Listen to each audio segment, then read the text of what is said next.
میں 20 سال قبل ٹریننگ اور سیلف ہیلپ کے بزنس میں آیا اور پرسنل ٹریننگز شروع کر دیں۔ بھابڑا بازار کا ایک بزرگ میرا پہلا کلائنٹ تھا۔ وہ شیخ برادری سے تعلق رکھتا تھا۔ پوری زندگی محنت اور مشقت میں گزار دی۔ 2 بیٹے تھے، دونوں شادی شدہ اور خود مختار تھے۔ بیگم کا انتقال ہو چکا تھا۔ یار دوست اور عزیز رشتہ دار تھے نہیں۔ بزرگ کی کوئی ایکٹیویٹی، کوئی تفریح اور زندگی کے ساتھ کوئی دلچسپی بھی نہیں تھی، لہٰذا وہ شدید ڈپریشن کا شکار ہو گئے۔ وہ سارا دن گلیوں اور بازاروں میں مارا پھرتا تھا۔ سڑک پر بندر کا تماشا لگتا تھا تو بزرگ 2 گھنٹے وہاں کھڑے رہتے تھے اور بچے انہیں تلاش کرتے رہتے تھے۔ میرے قاری تھے، یہ ان کی زندگی کی واحد ایکٹیویٹی تھی۔ میں نے سیلف ہیلپ کے بارے میں لکھنا شروع کیا تو ان کا بڑا بیٹا ایک دن انہیں میرے پاس لے آیا۔ اس کا کہنا تھا، یہ آپ کی بات کو حرف آخر سمجھتے ہیں، آپ انہیں سمجھائیں۔ میں نے انہیں آدھے دن کے لیے اپنے پاس رکھ لیا، ان کی ساری کہانی سنی۔ وہ ایک لوئر مڈل کلاس شخص کی مشقت اور حسرتوں سے لتھڑی عام سی کہانی تھی۔ بچپن میں والد کا انتقال ہو گیا، تعلیمی سلسلہ درمیان میں رک گیا۔ غلہ منڈی میں لوڈر کا کام کیا، بہن بھائی پالے، سبزی منڈی میں بیوپار کیا، کامیاب ہو گئے، جی بھر کر پیسے کمائے، بیوی اور بچے پالتے رہے۔ بچے بڑے ہوئے، شادی کی اور وہ اپنے اپنے گھروں میں آباد ہو گئے، اور آخر میں بیوی کا انتقال ہو گیا تو یہ خود کو اکیلا محسوس کرنے لگے۔ میں نے یہ ساری کہانی سننے کے بعد ان سے 2 سوال کیے۔ ایک، آپ کے پاس کتنی دولت ہے؟ اور دوسرا، وہ کون سا کام تھا جو آپ پوری زندگی کرنا چاہتے تھے لیکن اب تک نہیں کر سکے؟ ان کا پہلا جواب تھا، میرے پاس زیادہ رقم نہیں ہے، میں نے اپنی دولت بیٹوں میں تقسیم کر دی ہے، انہیں دکانیں اور گھر بنا دیے ہیں، میرے پاس اب صرف 10 مرلے کا گھر بچا ہے اور گزارے کے پیسے ہیں۔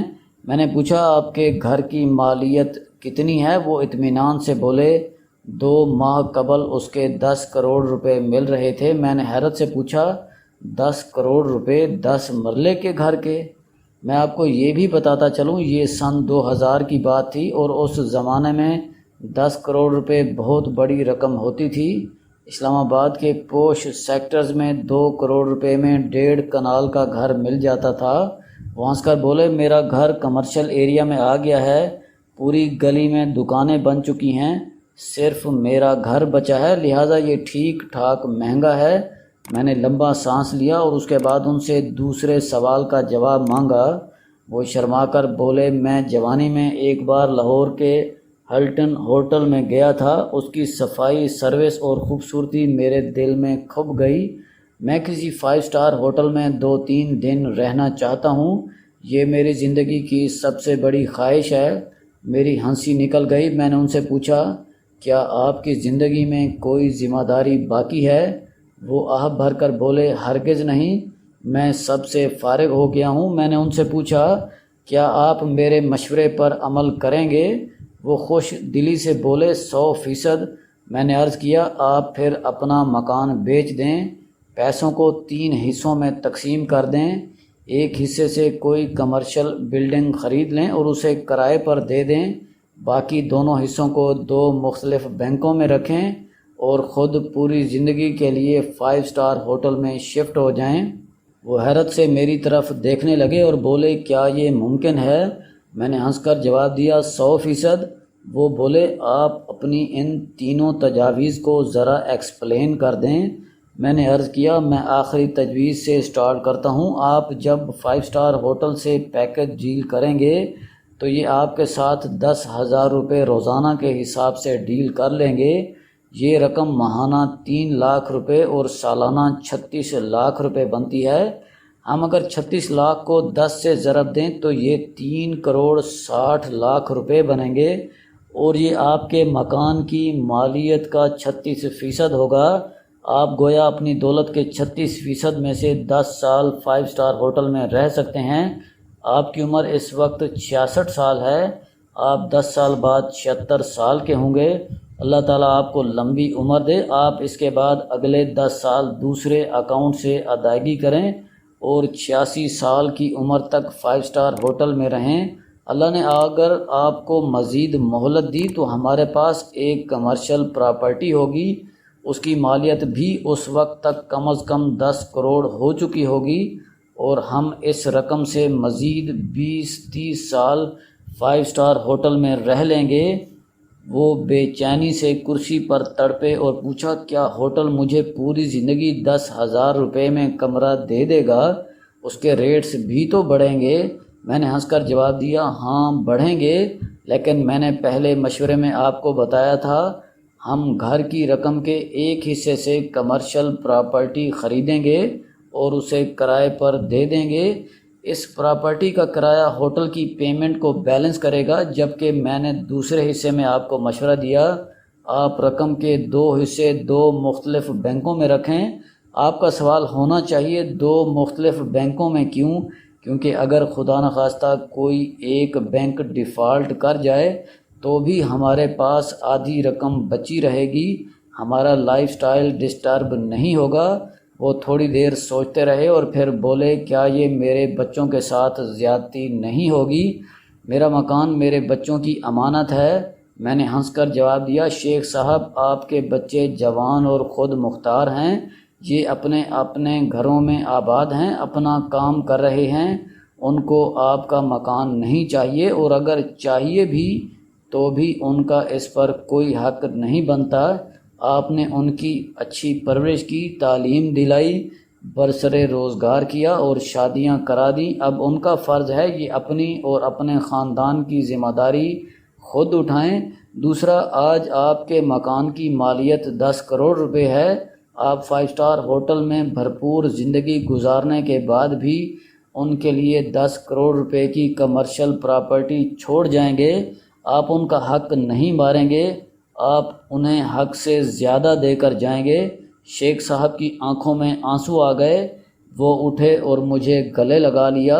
شیخ صاحب نے میرے مشورے پر عمل کیا، اپنا گھر 10 کروڑ 80 لاکھ روپے میں فروخت کر دیا، صدر میں 4 کروڑ روپے کا پلازہ خریدا اور کرائے پر چڑھا دیا۔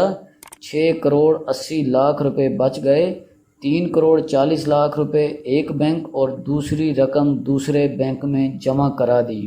ہوٹل کے ساتھ ان کی 9,500 روپے ڈیلی کی ڈیل ہو گئی، اس رقم میں تمام سروسز شامل تھیں۔ وہ ہوٹل میں شفٹ ہوئے اور بادشاہوں جیسی زندگی گزارنے لگے۔ کمرہ اور باتھ روم ہر وقت صاف، ناشتہ اور کھانا اعلیٰ، جم اور سوئمنگ پول کی سہولت، ڈاکٹرز 24 گھنٹے دستیاب اور ہفتے میں 2 دن مساج اور سٹیم باتھ اور سوانا روزانہ۔ شیخ صاحب دوبارہ جوان ہو گئے، وہ ہوٹل میں ہونے والے تمام سیمینارز، ورکشاپس اور کانفرنسز بھی اٹینڈ کرتے تھے اور ملک کے تمام بڑے اور مشہور لوگوں سے بھی ملتے تھے۔ ان سے کوئی کھلاڑی بچا، ایکٹر اور نہ ہی سیاستدان۔ وہ سب سے ملے اور تصویریں بھی بنوائیں۔ سال بعد انہوں نے اپنا سٹائل بدل لیا، وہ 6 ماہ کے لیے کراچی کے ہوٹل میں شفٹ ہو گئے، اگلے 6 ماہ لاہور رہے اور پھر 6 ماہ کے لیے دوبارہ راولپنڈی آ گئے۔ گاڑی اور لانڈری ہوٹل کی استعمال کرتے تھے۔ 2 برسوں میں پلازے کا کرایہ بھی اکٹھا ہو گیا۔ شیخ صاحب نے اس سے دبئی ہوٹل میں کمرہ بک کرایا، فرسٹ کلاس میں سفر کر کے دبئی گئے اور 6 ماہ دبئی گزار کر واپس آ گئے۔ میں ان سے ملنے جاتا تھا تو وہ مجھے سینے سے لگا کر رونے لگتے تھے اور بار بار کہتے تھے، تم میرے محسن ہو، تم نے بھابڑا بازار کے مزدور کو بادشاہ بنا دیا۔ میں جانتا ہی نہیں تھا میں اتنا امیر ہوں اور میں اپنی رقم سے کیسی شاندار زندگی گزار سکتا ہوں۔ وہ کہا کرتے تھے، میں اگر بھابڑا بازار میں رہتا تو کبھی کسی سیاستدان، کھلاڑی اور اداکار سے ملاقات ہو سکتی تھی اور نہ ہی میں زندگی کی اصل مسرتیں حاصل کر سکتا۔ میرا مکان اگر اس دوران 50 کروڑ روپے کا ہو جاتا تو بھی مجھے کیا فائدہ ہوتا؟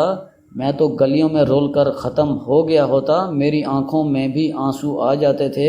شیخ صاحب 6.5 سال 5 اسٹار ہوٹلوں میں رہ کر سن 2006 میں فوت ہو گئے۔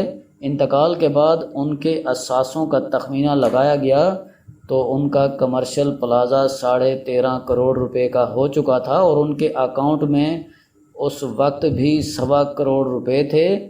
میں نے ان کا آخری دیدار کیا، ان کے چہرے پر اطمینان بھی تھا اور مسکراہٹ بھی۔ مجھے محسوس ہوا جیسے وہ کہہ رہے ہوں یہ بھی تو ایک لائف سٹائل ہے، انسان مزدور کی زندگی گزارے اور آخر میں بادشاہ بن کر دنیا سے رخصت ہو، انسان کی کوئی خواہش ادھوری نہ رہے۔ شکریہ۔